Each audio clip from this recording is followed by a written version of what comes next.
Welcome everyone to today's CVR webinar, Victim Services for Incarcerated Women.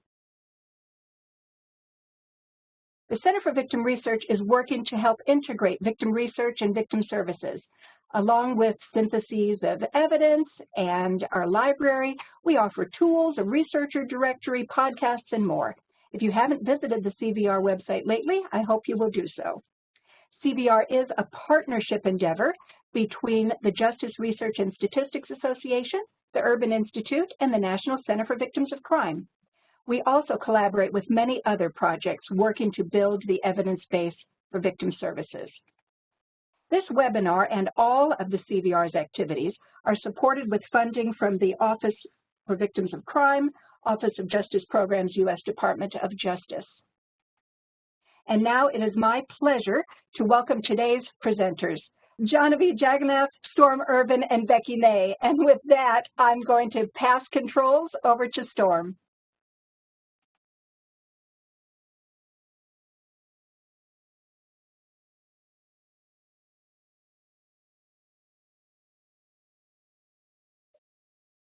All right, Storm, and you are muted. Oh, sorry, I was talking.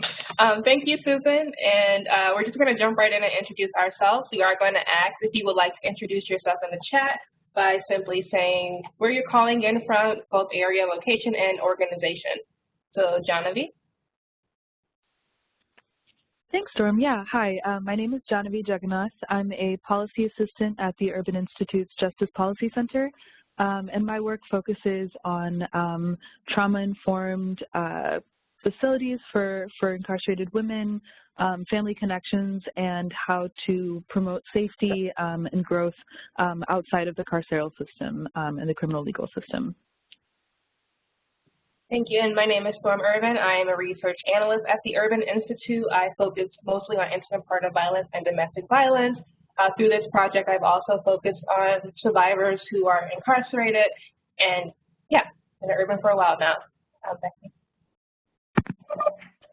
Hi, my name is Becky Ney. I'm a principal at the Center for Effective Public Policy and the director of the National Resource Center on Justice-Involved Women.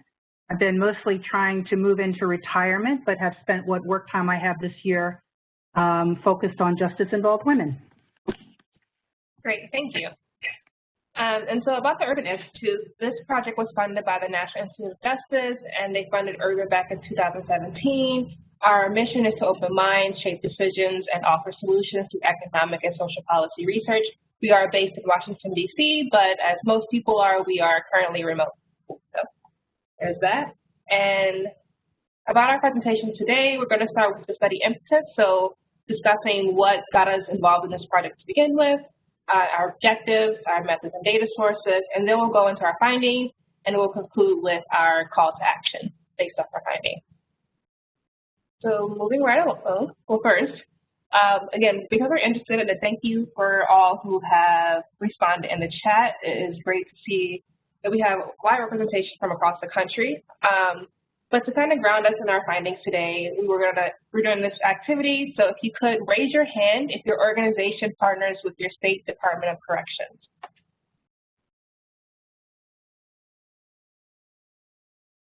See a few hands. Okay, great. You can put your hand down now. Raise your hand if your organization partners with a local correctional facility. So not necessarily the state government, but maybe a correctional facility in the region. Okay, and I am able to see some hands. I'm only able to scroll down to these for the sake of time, but it's interesting to see. Moving right along. But we'll all see this, by the way, afterwards. So even if I can't see you right now and respond, I do see the hands, and we will see them later. And next, raise your hand if you provide victim services or programs to women who are in prison or jails. Great, so this information will be relevant to you, and for those who do not, hopefully you're able to learn some more, and we're going to jump right in. So, talking about what got us involved in the studies, as most research shows, women are the fastest growing incarcerated population, particularly women of color. And not only are women the fastest growing population of incarcerated individuals, women bring unique histories such as prior trauma exposure, interpersonal trauma, victimization, PTSD, and other violence. And we know that experiencing victimization of violence leads to symptoms and may also lead to pathways to incarceration. So given that women are increasingly incarcerated and also coming in with these unique needs, there was a desired need to understand how prisons are responding to the victimization and trauma that women come in with. And so this study set out to understand programs, policies, and practices that correctional agencies use to treat and help women heal. And so moving forward, the official name of the project is Evaluation of In-Prison Programming for Incarcerated Women, Addressing Prior Trauma and Victimization. Again, as I mentioned, it was funded by NIJ. We also partner with the Correctional Leadership Association, the Center for Effective Public Policy, where our colleague Becky Nay, who will be speaking today, is from, and the National Center for Victims of Crime. We were funded back in 2017, and it's been a 33-month mixed method study.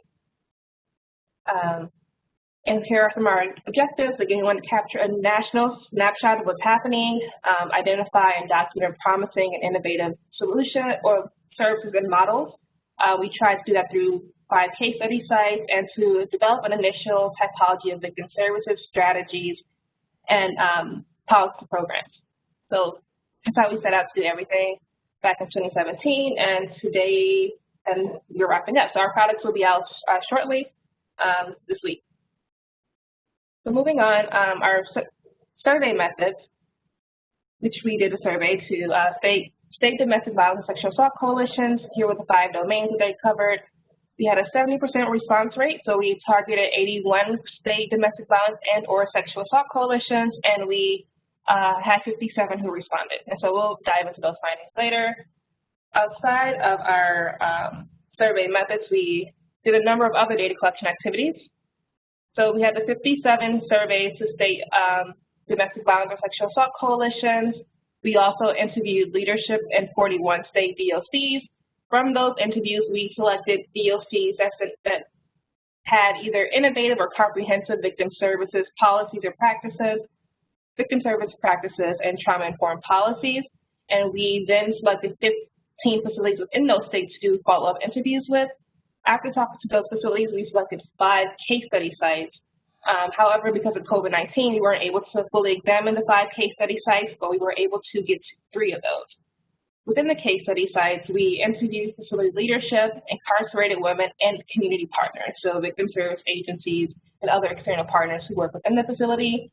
To protect our research subjects, we were not able to get transcriptions from incarcerated women, so when we go through the slides, sorry, I had an airplane flying over me. When we go through the slides, you will see a number of quotes, but because we did not transcribe interviews with incarcerated women, most of the quotes are based off our notes. So I'm just giving a disclaimer, as you will see quotes are somewhat geared toward stakeholders and practitioners.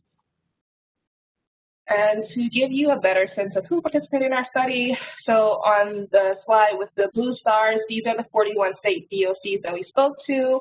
On the slide with on the graphic, with the golden stars, those were the DOCs that had either innovative or comprehensive services, policies, and practices. And now we're going to go to the study framework, and I will go up and pass the ball to my colleague, Jonavi. Thanks, Storm. Yeah, so we wanted to take a little bit of time and discuss the framework of our study, starting with kind of a general idea of what we mean when we're talking about trauma and the terminology around trauma that we adapted from Dr. Stephanie Covington. So in her upcoming chapter, Creating a Trauma-Informed Justice System for Women, Dr. Covington describes trauma-sensitive work, so the leftmost arrow, as a broad awareness that individuals who engage with the legal system likely experience trauma. So then moving forward, trauma-informed work has an awareness of trauma and how it actually affects individuals, communities, and societies. Trauma-responsive work is one step further and that constitutes policies and practices that actually work to minimize damage and maximize opportunities for healthy growth and development. And then the last kind of bullet in Dr. Covington's typology is trauma-specific work. So that entails specific services that actually respond to violence, trauma, and associated symptoms. And this would hopefully facilitate healing and recovery. And we were going to use this trauma typology to kind of understand the different responses that the correctional facilities and other respondents that we worked with address trauma with their incarcerated populations. So we started out with kind of an understanding of how victimization is reported and what happens when someone experiences in-custody victimization. So our study mostly focused on sexual assault, but reporting for other victimization is largely the same. And due to the Prison Rape Elimination Act, or PREA, there are specific standards for reporting sexual assaults, which also kind of mirror other forms of victimization as far as reporting. So here are some methods of reporting that we heard most commonly from our data collection and analysis. So some use internal hotlines. So those can be connected to PREA coordinators, compliance officers, or other investigative bodies. External hotlines to outside agencies, written reports, which could include requests or complaints, internal email, etc. Verbal reports to staff, either directly to a corrections officer or to other facility staff. And last, third-party reporting through either peers on the inside or through external connections like family members or friends outside the facility. So while we were looking at these different ways to report in-custody victimization, we learned about some challenges that incarcerated women experience when they were trying to report the victimization that they experienced. So one main one was a fear of administrative segregation or restrictive housing or being separated or isolated. And another one was fear of retaliation from other women or from the facility. So there were other challenges that women brought up, but these were the primary ones. And one of our community partners who we spoke with actually raised the same issues and kind of noticed this from their external perspective that incarcerated women shared to them that retaliation was one of the main reasons that they didn't want to report, along with further abuse or being taken to SEG. So we heard this kind of from multiple perspectives. We also heard from staff on similar challenges. Staff mentioned some around reporting and some around PREA. And so while PREA has clarified a lot of different really valuable things within facilities, there are still a lot of issues related to victimization. And some of these came out during the study. So there was a lack of clarity on when to apply PREA protocols, what's considered consensual and what isn't, and similarly, what incidents should be considered PREA, so what falls under PREA standards and what doesn't. Staff also discussed over and under reporting and sharing that, they feared that there were unfounded reports and reports that might have not had a background, but also often real incidents that weren't reported due to fear of reporting. So over and under reporting and unfounded reporting were also challenges. And last, both staff and incarcerated women brought up that facilities often posed a lack of safe environment for reporting. So across respondents, this just was shared as either people felt fear in reporting or didn't feel as if their reports were going to be taken seriously. So during our study, we came up with some recommendations. So we recommend that facilities increase efforts to proactively identify victimization experiences. By increasing these efforts to identify and respond to these verbal and psychological kinds of victimization, facilities can better prevent them. And next, we propose that facilities identify more opportunities to teach staff about how to identify flags for in-facility victimization and past abuse, rather than simply relying on self-reports or intake forms. So enhancing staff's ability to identify such flags and actually approach people to ask whether they need assistance relieves people, and especially incarcerated women, of the burden to have to ask for it themselves. And given that facilities focus nearly exclusively on PREA-related victimization, staff and incarcerated people should be educated about and given ways to report all different types of victimization and harassment, not just sexual misconduct and assault. And with that, I will pivot to my colleague Storm to discuss some victim services. Storm, I am passing the Thank you. presenter onto you. Thank you. As for victim services, we were interested in both how facilities address prior victimization and how facilities address in-custody victimization. What we learned is that majority of prior victimization is addressed through programming, which Johnny will discuss later. So the services that we'll talk about here are mostly in relation to in-custody victimization, and again, as they relate to PREA incidents. And they mostly fall into 4 categories: safety and security, medical advocacy, emotional support, and legal advocacy. As far as safety and security, DOCs and facilities mention taking measures to keep the victim and the person who caused harm separated. Typically, if they were both incarcerated, then the person who was harmed would be moved to another unit. If the person who caused harm was a facility staff member, they would be moved to another unit as well, or to work. And once separated, facilities began their investigative processes. We did not focus on investigative processes in this report, as it isn't really related to victim services. And moving forward, so medical advocacy, facilities reported medical assessments. Now these can be the sexual assault medical forensic exam, STD testing, pregnancy testing, if those aren't a part of the sexual assault medical forensic exam. And either the DOC, a local rape crisis center, or a local hospital would provide these assessments. Emotional support in the form of mental health services was the most commonly reported service. Again, while most of these services were for in-custody victimization, mental health is also mentioned a lot around prior victimization. So mental health services can be both internal and also from community-based providers, and they play an important role here, given their expertise in dealing with rape counseling and rape crisis.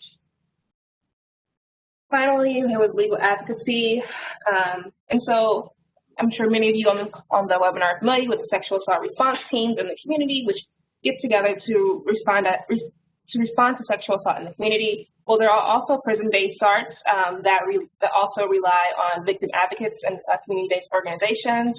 So one facility demonstrate a comprehensive approach to victim services through their facility-based SART, and also relying on victim advocates from the community. Again, victim advocates will come in to help with, or to assist the women through investigative interviews. They may accompany them throughout the sexual assault medical forensic exam.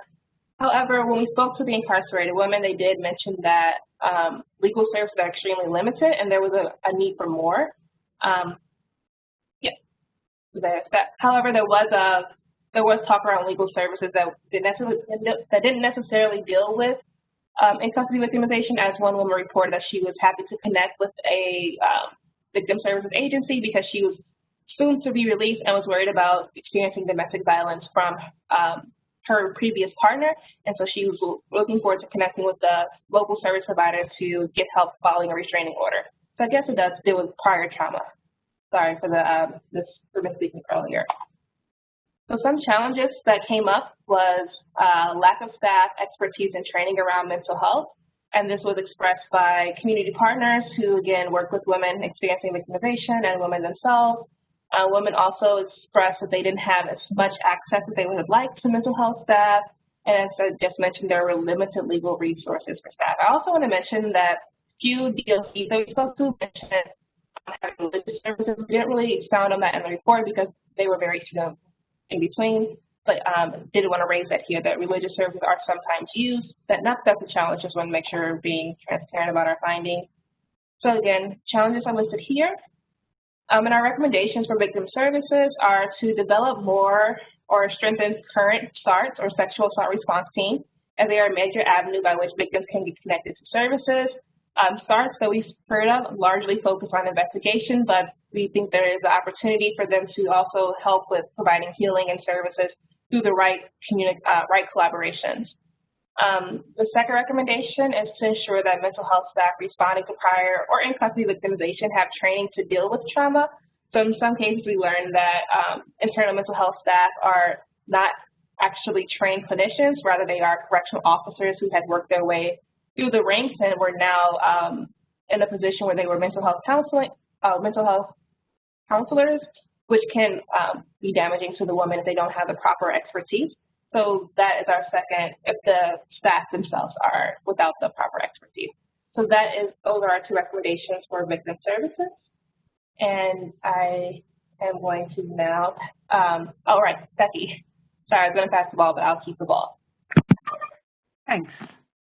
Yeah. So one of the things I think we have learned, and one of the things I think that we can do as practitioners, whether we are working within the facility or outside of the facility, is be cognizant of the victimization histories that women come into prison with.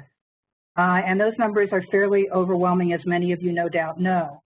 I think while it's really critically important that there be more mental health services, for example, and I don't know of any facility staff or others who would disagree and say that they could use more services or other kinds of services that would deal with victimization. One of the things I know we can do is really practice trauma-informed care and really practice how we put those principles in place. So these are sort of 5 principles of trauma-informed care. They are things that we can do even without training, even without lots of skill-based training, lots of education. So for example, if women don't feel safe to report because it doesn't feel like a safe environment, then we have some work to do to help women and certainly staff as well to be safer in the communities in which they live and work. Women are relational. I'm sure you've heard that before, and it's important that women feel they can trust what's going on within the facility. And so working on relationships in those ways are very important. Giving women choice, collaborating with women and helping them to be more empowered. The very nature of prisons can be very traumatizing. So without doing anything, we might re-traumatize women who have past histories of victimization. But we can do things as staff by, for example, using respectful language all the time. We can stop yelling. We can practice active listening. We can reduce noise levels and harsh lighting.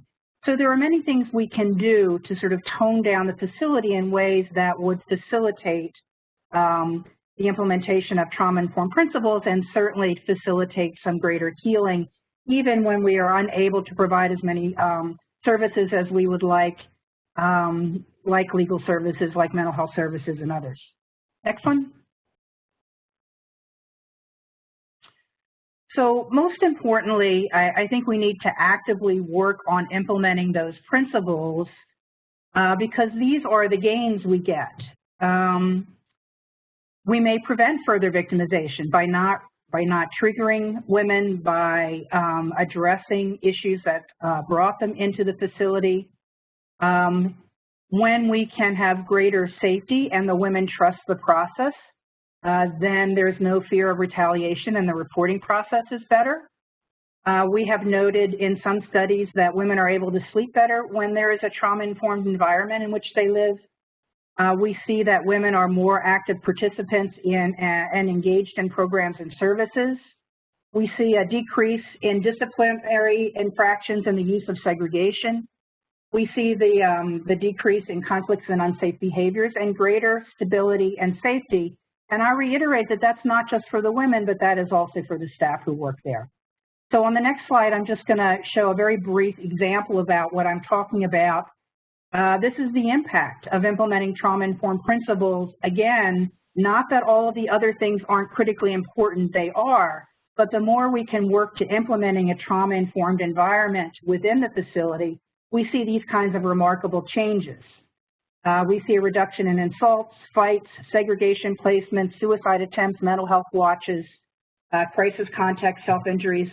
And so I'm persuaded by this study and several other anecdotal ones that this is what we need to do to help women heal and recover. So with that, I'm going to turn it back. Thanks, Becky. This is Genevieve again. So now we are going to pivot a little bit into some of the things that Becky was talking about and talk a little bit about trauma-informed and responsive programming. So this is what we learned in conducting our scan of practice around common or innovative programming, approaches that DOCs responded to address the trauma histories of incarcerated women. As you all know, programming is broadly defined as the provision of programs aimed at the specific physical, mental, and emotional forms of well-being. So some correctional facilities provide trauma-responsive programming to help women grow and facilitate their healing. And some of these have been tested and evaluated, and they're called evidence-based programs, which I'll go into next. And others help support women but have not been evaluated as such yet. So evidence-based programs are based on research literature, have rigorous quality assurance, and they can be replicated with fidelity. These programs all aid in promoting safety and coping skills to people who have prior trauma. And all 15 standout facilities discuss providing at least one evidence-based program, and these are a couple. And we describe all of these more in the full report that is coming out.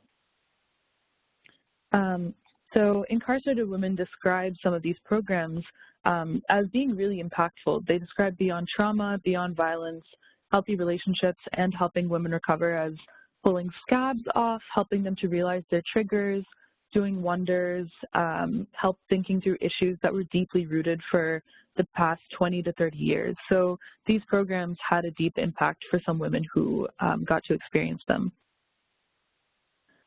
Facilities are also considering ways to help women with trauma outside the realm of traditional evidence-based programming. So here are a couple more innovative programs. Roadway to Freedom is a program for women who have experienced sex work or sex trafficking. Go Ahead is a program about domestic violence. And trauma yoga is kind of self-explanatory, but generally using yoga and bodily movement to address prior trauma. Another example of a really innovative programming approach was House of Hope in Pennsylvania. So this is both a residential unit and an inpatient abuse program that addresses sexual assault and domestic violence histories. So this is a 6-month program for incarcerated women who self-select into it. And respondents who we spoke to raised this as a really innovative approach to addressing trauma, and it was unique among different facilities and places that we spoke to. There are also facilities were taking generally innovative approaches to programming. We just brought up a couple specific programs that were innovative, but facilities generally are looking a little bit more into virtual programming, especially now during COVID-19. Programming in person is very limited, but even before COVID, virtual programming has been important generally, as there's just not enough physical infrastructure sometimes to provide programs to meet all the needs of people who could really benefit from this programming. So one way, again, right now, both during the pandemic and broadly into the future in general, is to provide virtual programming, whether that's on a video call or a more self-guided tablet option. Community partnerships are also a really innovative approach to programming.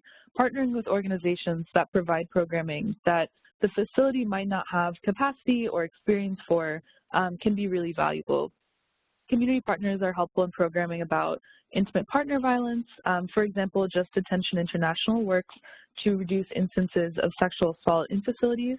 And some domestic violence member agencies, such as One Place in Alabama, work on victimization for all age groups and relationship types. And another innovative approach to programming that some facilities we spoke to and DOCs were taking a more culturally specific lens to trauma programming. So an example is White Bison, which works with Indigenous people who have substance use disorders, and intergenerational trauma, and it goes into these. And then a program for veterans was called Facilitated Peace, which kind of addresses veterans and substance use disorders. And I did see a question pop up about what were the names of the evidence-based programs. So really quick, I will just jump back. There were Beyond Trauma, Beyond Violence, Healthy Relationships, and Helping Women Recover were just a couple that we pulled out. Research shows a strong connection between substance use issues and trauma histories, as people who experience trauma might turn to substance use and abuse to cope with painful experiences. And evidence-based substance use treatment programs can really help both with substance use and to address the trauma that underlies the issues that women face in substance abuse. So this can be a form of trauma-responsive and trauma-specific care.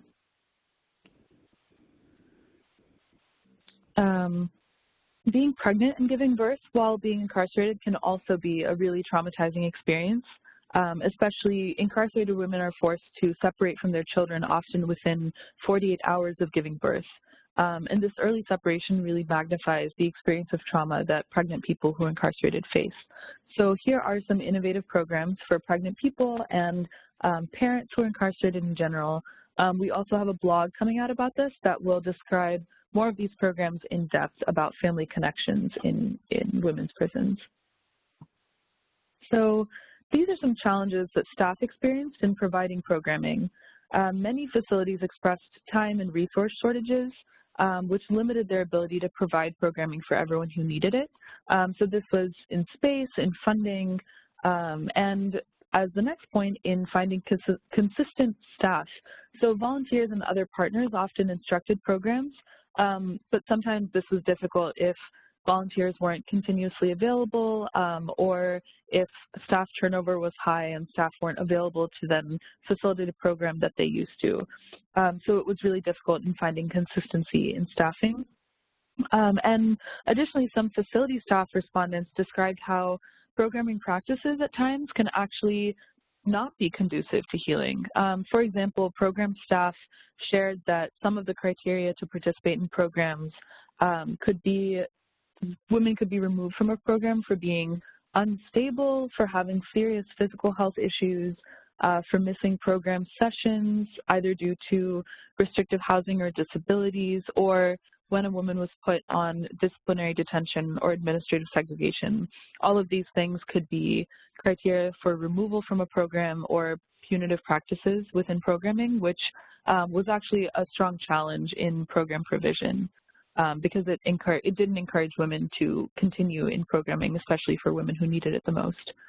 Incarcerated women shared a lot of the same or similar challenges that staff did, actually. But one really important one that they brought up, some women who we spoke to discussed that it was really difficult to have to advocate for herself, and this was raised by multiple women throughout multiple facilities. But they just shared that it was difficult to advocate for oneself to receive programming, mental health counseling, and other services, especially in correctional facilities, which are difficult to address one's own agency generally. So it was really difficult to exert that agency and advocate for oneself. Staff also mentioned this constraint, and incarcerated women did as well, that eligibility was a barrier to programming, especially programming was prioritized for people who were re-entering soon or on their way out, as some women shared. And so facilities left those with longer sentences without trauma treatment, even though they might have really needed it. Lack of timely programming was also an issue. For example, women discussed delayed timing in getting access to PTSD services until she was reassessed a year and a half later and then was able to get treatment for it. And this is just one example of an ongoing problem of programming not being available when it was needed in a timely way. Women also expressed the need for programming around PTSD, healthy relationships in an LGBTQ context, and the intersection between trauma and substance abuse.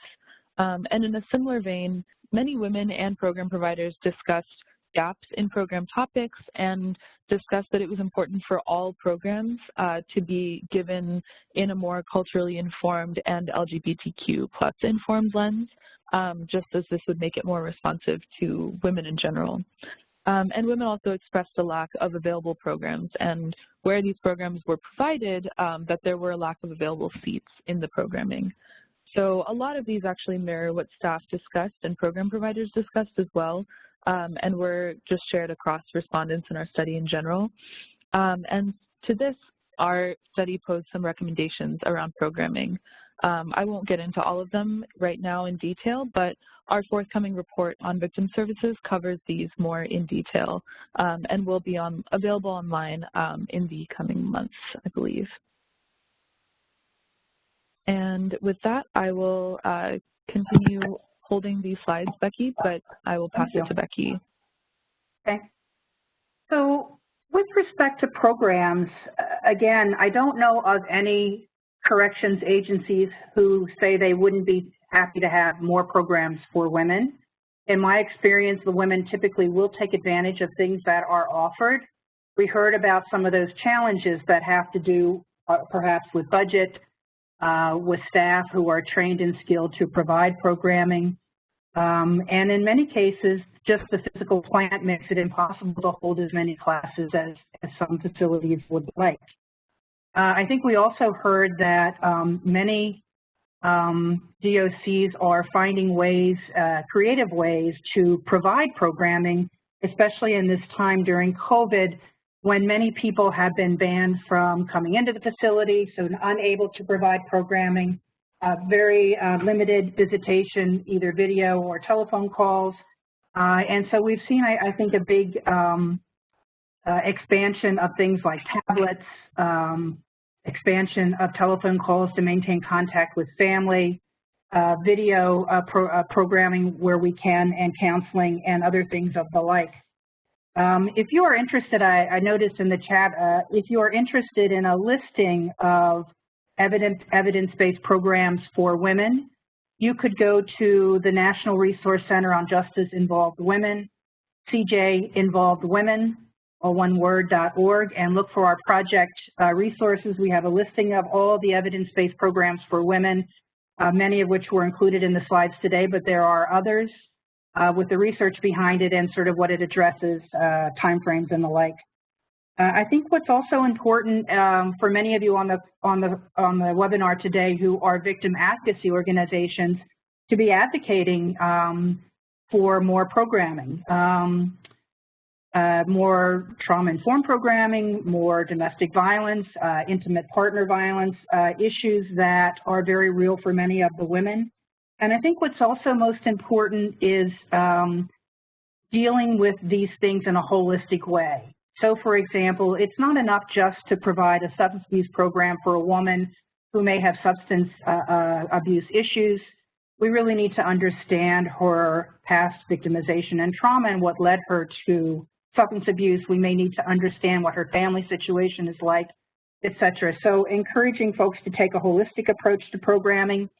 And lastly, peer mentors. I can't speak enough about women in prison who have really stepped forward to help other women there. And the women really respond to that. We've seen some really excellent peer mentor programs in some of the jurisdictions that we had an opportunity to visit and to talk with on the phone. And so I know there are some good training programs for peer mentors, and it really is a very beneficial thing to the women, both those who are receiving mentorship and those who are providing it. So with that,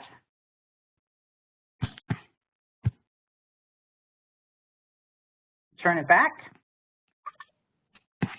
Sorry, I am getting used to the technology, and I didn't mean to message all participants, but hey, here we are. So we also, as I mentioned earlier, we surveyed state domestic violence and sexual assault coalitions. We surveyed 57 of those. And one thing about that survey is while we asked what the coalition themselves did, we also asked what their member agencies did. So we'll report here findings from both what the coalitions report they did and also what their member agencies did, but then we'll substantiate some of those findings with what we learned about member agencies from our qualitative data collection. So overall, well, this is also about partnerships in general. So the DOC is reported providing a range of services and programming through external partnerships. Of the state coalitions, 78% of those who participated said that they collaborate with their DOC. This often happened through the form of a MOU, memorandum of understanding, and the partnerships and collaboration started largely with the Prison Rape Elimination Act. While some DOCs partner with their state DVSA coalitions, member agencies are usually among the people who are doing the on-the-ground work with facilities. So here are some services that, the slide didn't transfer well, but here are some services that member agencies reported. So the first one is around actual in-facility services. 64% of member agencies, according to their DVSA coalition, responded that they did this. 80%, so the second column or the second row here is asking about transportation to external services or to the hospital, and of that, 80% stated that they were not sure. 80% said no, and 60% said they were not sure. So some advantages and challenges among the coalitions were organizational capacity, positive relationships with local facilities. Some of the challenges were insufficient funding, staff shortages, and a lack of working relationships with the DOC. Again, this is among the coalition. What the coalition reported for the member agencies were the advantages for staff capacity, positive relationship with local facilities, and organizational capacity. As with challenges in the coalitions, there were insufficient funding and limited staff and lack of trained staff. So outside of coalitions and member agencies, there were some other notable partnerships, such as with the YWCA. They provided, well, through their work, they provided victim services to one site, victim advocates in particular, Justice International. They also provided counseling in one state, and also training and education. Alabama Prison Birth Project. They helped with the doula program in Alabama and helping people who are incarcerated with giving the traumatic experience of giving birth. Planned Parenthood provided some sexual education, healthy sexual education to people who are incarcerated. And another state mentioned working with the Pathfinders Network, and then also Family Justice Centers. Some notable state-level partnerships. So in New York State, they partnered the New York State Department of Corrections and Community Corrections. New York State Department of Community Corrections. Sorry, guys, I'm struggling here. The respective DOC in New York partners with the New York State Office of Mental Health, OMH, and OMH is responsible for providing mental health services to people throughout the state, but also people who are incarcerated. And so OMH does not necessarily work for the respective New York DOC, but they contract across agencies. Another notable partnerships was with the Illinois Department of Public Health and the Oregon Health Authority. They help to train women who are peer advocates or peer mentors, and they also provided a level of victim services as well. So some recommendations that we came out with were DOCs to work to forge collaborative partnerships with their respective state DVSA coalition. DOC should increase community-based providers' contact with and serve to support incarcerated women, and DOCs should continue to partner with other state-based organizations. And we can now wrap it up. I'm going to pass the ball to John V.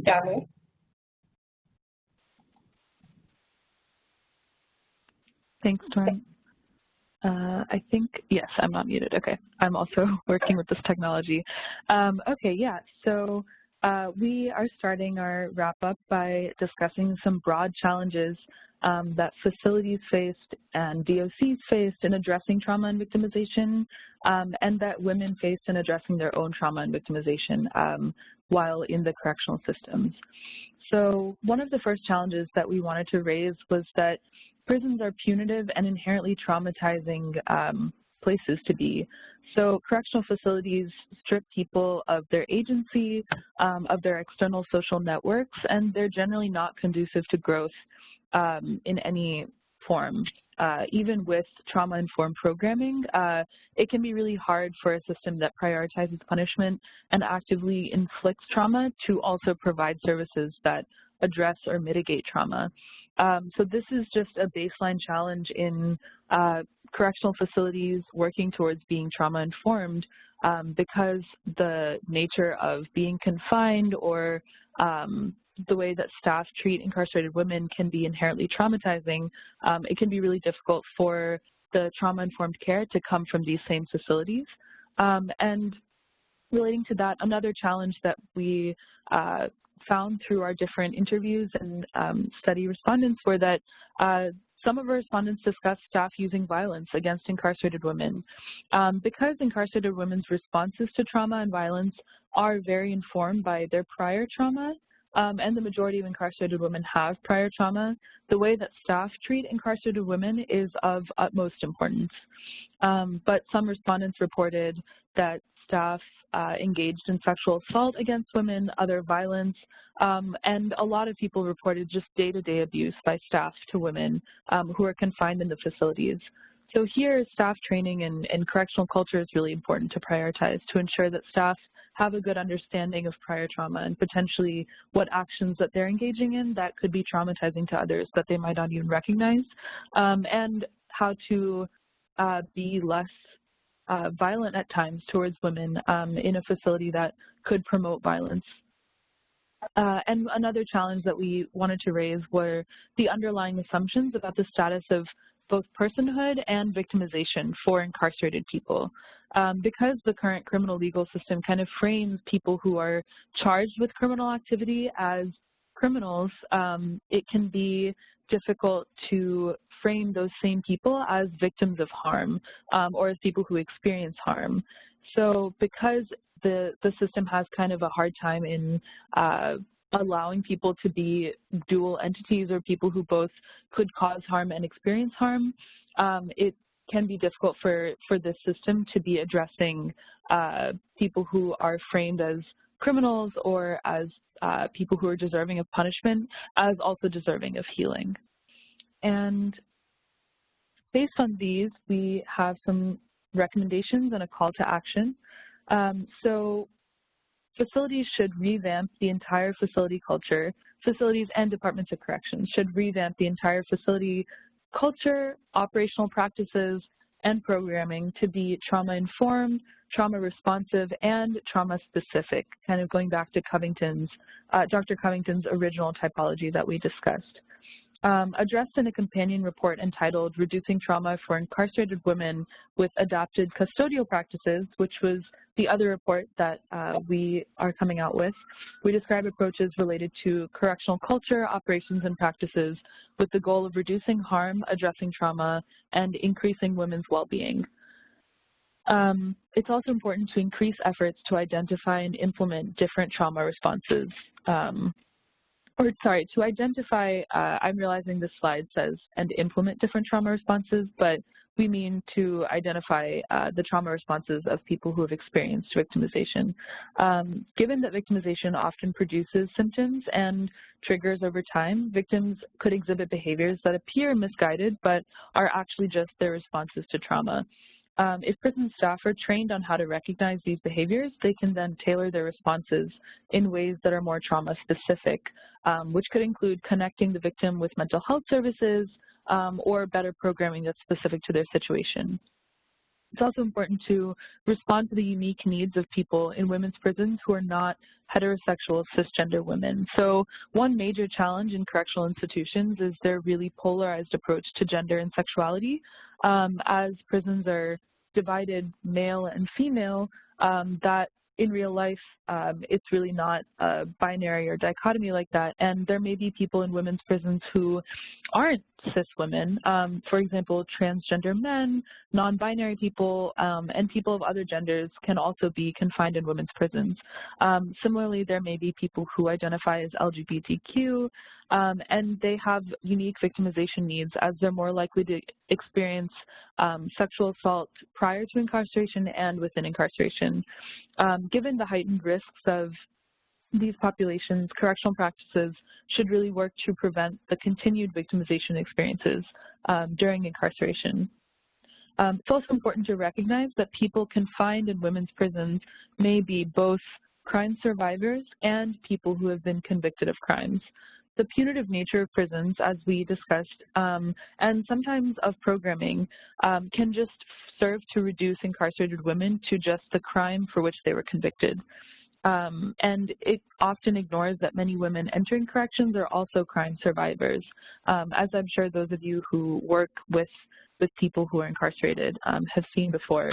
So this awareness of past victimization can really help inform how prisons operate. So this could mean that correctional staff might want to adopt a more rehabilitative and victim service-oriented approach. And last, we recommend that facilities and DOCs partner with organizations to provide and evaluate programs and services. So even though prisons work to provide all needed services, partnerships can be really beneficial to make sure that women make sure that women get the services and programs that they need that prisons might not be able to give and are best provided through external agencies.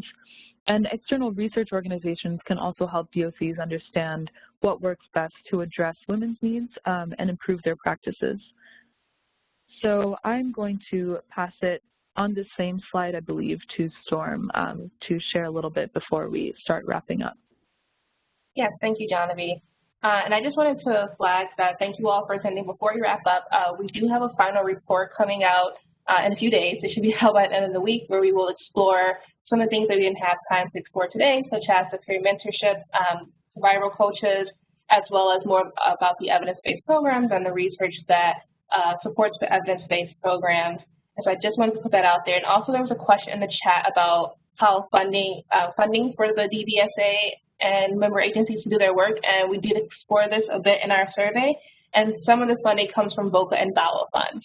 So just wanted to address that before we wrap up. And now I'm going to move forward to Becky.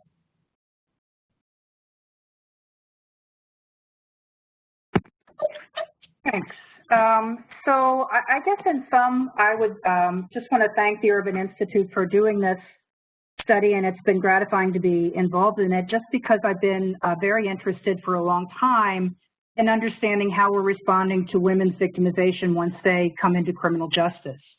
So I'll age myself by saying I've been in criminal justice and corrections for more than 40 years, and I actually do remember a time when we were not doing any of these things. When most of the programs we saw in prisons for women were largely programs created for men and applied to women. We didn't understand how women's pathways to crime were different than men, that victimization is a big part of that. In fact, for a long time, women who were involved in criminal justice were not even eligible to receive victim services, at least those funded by federal and state governments.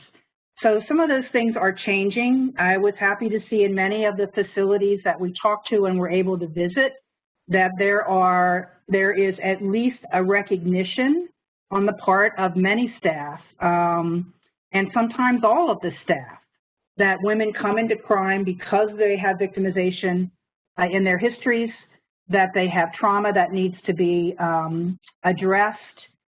They may or may not know how best to do that. They may or may not have enough programs to do that, but they are much more aware than certainly was the case even 10 or 20 years ago. So again, I would just say that even though the very nature of prison can be traumatizing, remember that there are things that we all can do as individuals to prevent re-victimization. I think in some ways we need to reframe women's behaviors that we often see as inappropriate in a correctional setting are actually survival skills that have served them well on the streets and have helped them survive their victimization. We have many more gender-responsive and trauma-informed programs, assessment tools, case management services than we've ever had before. And I would just say, lastly, before going to my last slide, I would say that we know that many of the solutions to criminal justice are not in criminal justice, and that in corrections, we can't do this work on our own. So corrections agencies, in my experience, often value the relationships they can have with community partners. It may not feel that way because there are many background checks and other things that corrections agencies are required to go through before people can come into facilities. But I wouldn't give up. I would take the time to talk to your local women's facility or Department of Corrections to figure out if there are opportunities to advocate for women, to refer them to legal services, to assist with many of the programs or services that we've talked about before. So lastly, I would just say we can take a universal precaution approach, meaning we should assume that anyone we're working with involved in criminal justice it has a trauma history, and take those precautions accordingly, meaning talk respectful, active listening, be careful to explain what you are going to do, what you're doing, how it is. And so we can just take some very basic approaches as a start.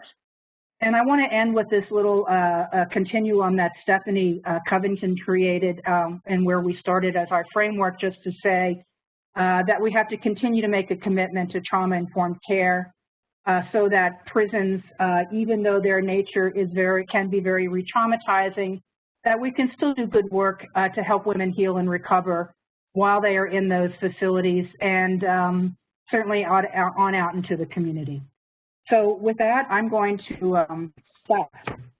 Thank you so much, Becky. Those are really wise words, and also providing that practitioner's perspective and the history perspective, I think, grounds and contextualizes the findings we presented today, and also the findings in our upcoming product. So we have a number of products on the way, 2 full reports, which one will focus on custodial practices used to reduce trauma for incarcerated women.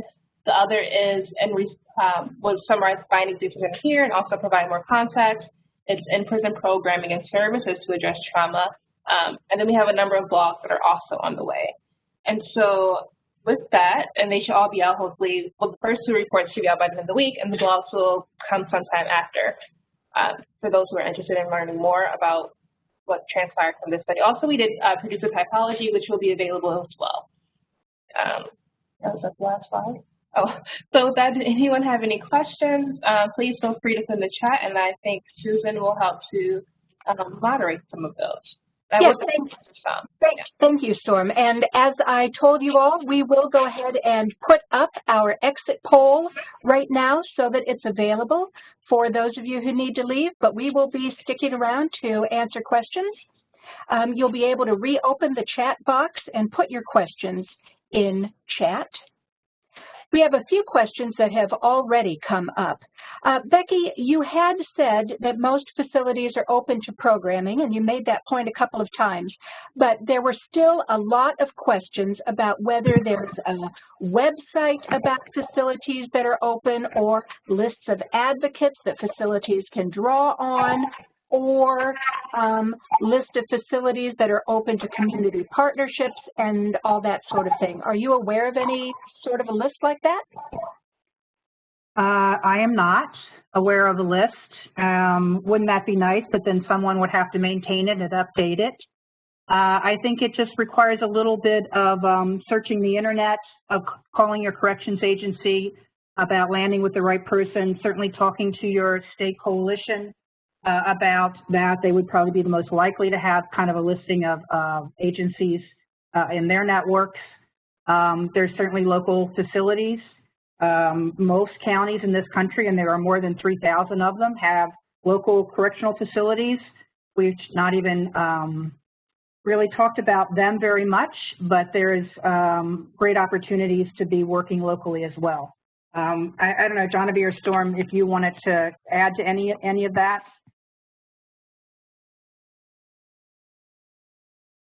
No, I don't have any knowledge on a list either, so thank you, Becky. Likewise, yeah. All right, another question that came in. Does the report or either of the reports that are forthcoming include a cost-benefit analysis? It would be interesting to see if there is an investment threshold for effective programs and training to address the culture of the agency and whether findings are consistent across jurisdictions. I can answer that, and there is not a cost-benefit analysis. This is more of an exploratory study to just understand what programs and policies are out there. One of the limitations is that we did not evaluate the strength of the programs or the policies, but we more so focus on documenting what is happening in the field.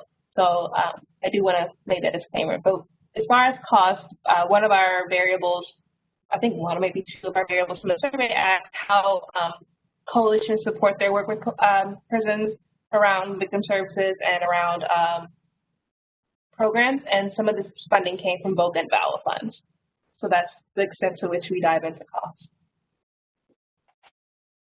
Great. We had another question. Do you have policies and procedures that have been revised to reflect trauma-informed care principles for correctional facilities? Sorry, Susan, could you repeat the question? Sure. Have you come across any policies and procedures, or I'm assuming it's P&Ps was in the question, and I assume that's policies and procedures, that have been revised to reflect trauma-informed care principles for correctional facilities? Yes. There are some women's facilities across the country who have looked at their agency's policies and procedures and have created standard operating procedures specific to the women's facility. So the answer is yes. They are varied. A couple of states have taken a universal approach and gone through all the policies. Some have taken a more of a piecemeal approach. There are about 20 states now who are looking at discipline and sanctions in particular and creating more incentives and rewards for women as a way of motivating them for a whole variety of reasons. So I guess the short answer is yes. If you're going to ask me if there's a central place where you can find those, the answer is no. You're certainly, I invite you certainly to email me or any of the project partners at Urban, and we can get you to some of the right folks. I think Johnny was going to actually elaborate more on that, because one of our reports covers custodial practices to reduce trauma for incarcerated women. Johnny, I know you're muted, but did you want to talk more? Okay, yeah. Yeah, sure thing. Yeah, so one of our reports discusses modified custodial practices and how they can work to reduce trauma that prisons cause to incarcerated women. And so some of the custodial practices that we mentioned in that report include modified use of restraints. Some facilities are using restraints only in certain cases or only in certain physical ways. It could include doing away entirely with administrative segregation or restrictive housing, or using it in a way that could work to make women feel more safe.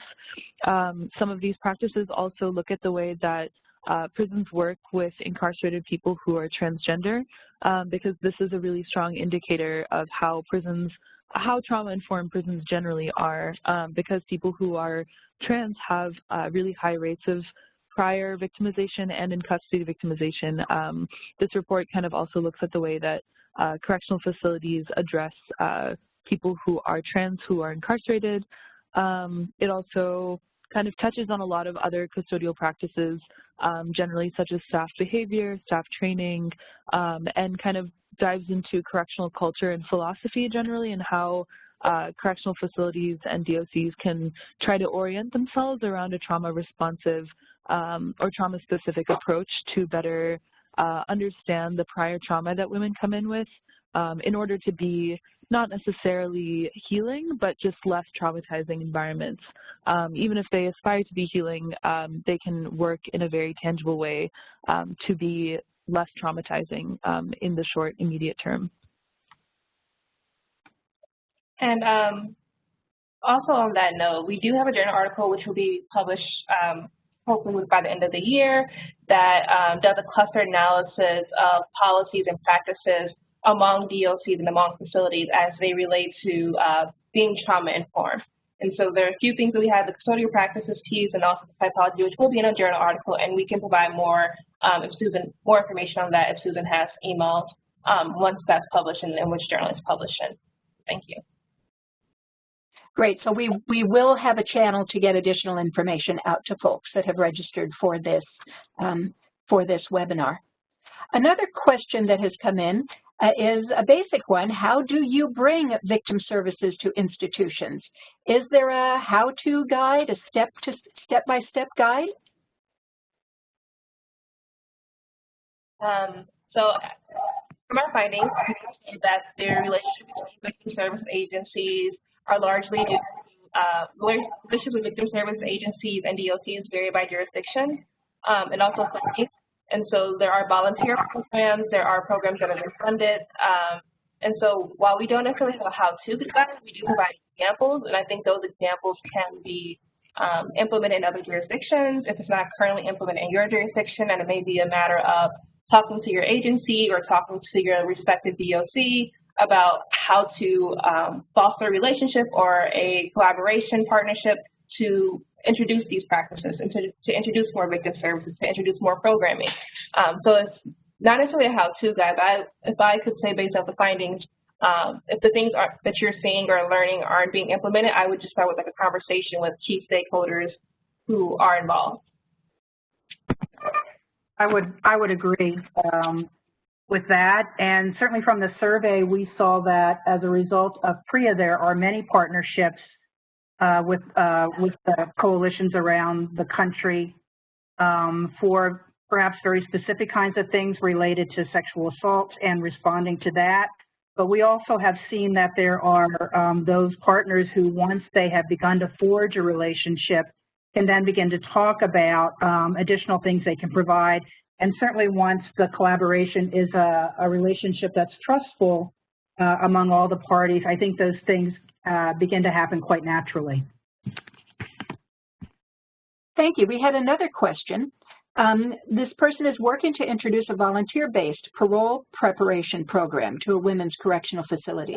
Are there any resources on how she might train volunteers to be trauma-informed when interacting with incarcerated women? Or where might she look for those resources? I will dive into that back to you, Susan. I can dive into the answer. I don't want to inappropriately speak unless Becky has an answer. There are lots of people that provide training in this regard. Certainly on the National Resource Center for Justice Involved Women, there is a brief on trauma-informed practices. There are past webinars.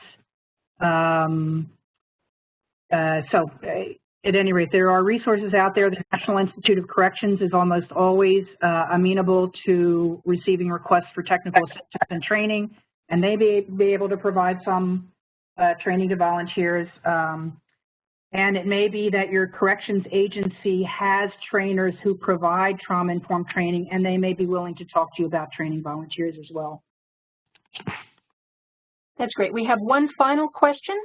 And maybe you just answered it, Becky. This person is implementing a full-time program in a county facility and is wondering who to speak with in Department of Corrections facilities. Is there an office or a typical avenue? They're trying to follow women as they're transferred between facilities and eventually bring the program to more facilities. Yeah, so the superintendent, the warden, pre-administrators, some DOCs have a victim assistance unit. All of these people will be key stakeholders to talk to. Pre-coordinators, especially as they are typically working on issues related to Prison Rape Elimination, the Prison Rape Elimination Act, but they may be a programming coordinator. It depends on where you are and the different titles, so the titles aren't uniform across all facilities. But I would definitely go to some of the programmatic clinical director, or maybe another avenue that you explore as to how to foster that relationship as well. So I would, again, start with who's in the facility. If you work at the facility level, who's in the facility, what are their roles, and yeah, moving forward from there. Great. Well, I want to thank the three of you for such an informative webinar, and I know we are all really looking forward to these reports. I also want to thank the participants who shared tips with each other in the chat box. That was terrific. And thank you for having us. We're really grateful to the Center for Victim Research. I actually work with the Center for Victim Research, so it's different coming in with another lens, with another hat. So again, we're grateful to speak with you all, and we look forward to sharing our report. And if anyone has any feedback, feel free to email us or email Susan, and it will get relayed to us some way. So again, thank you all for coming. Thanks so much. And remember, folks, we will be sending out links to the recording, to the slides, and to additional resources for you. Thanks so much, and goodbye, everyone.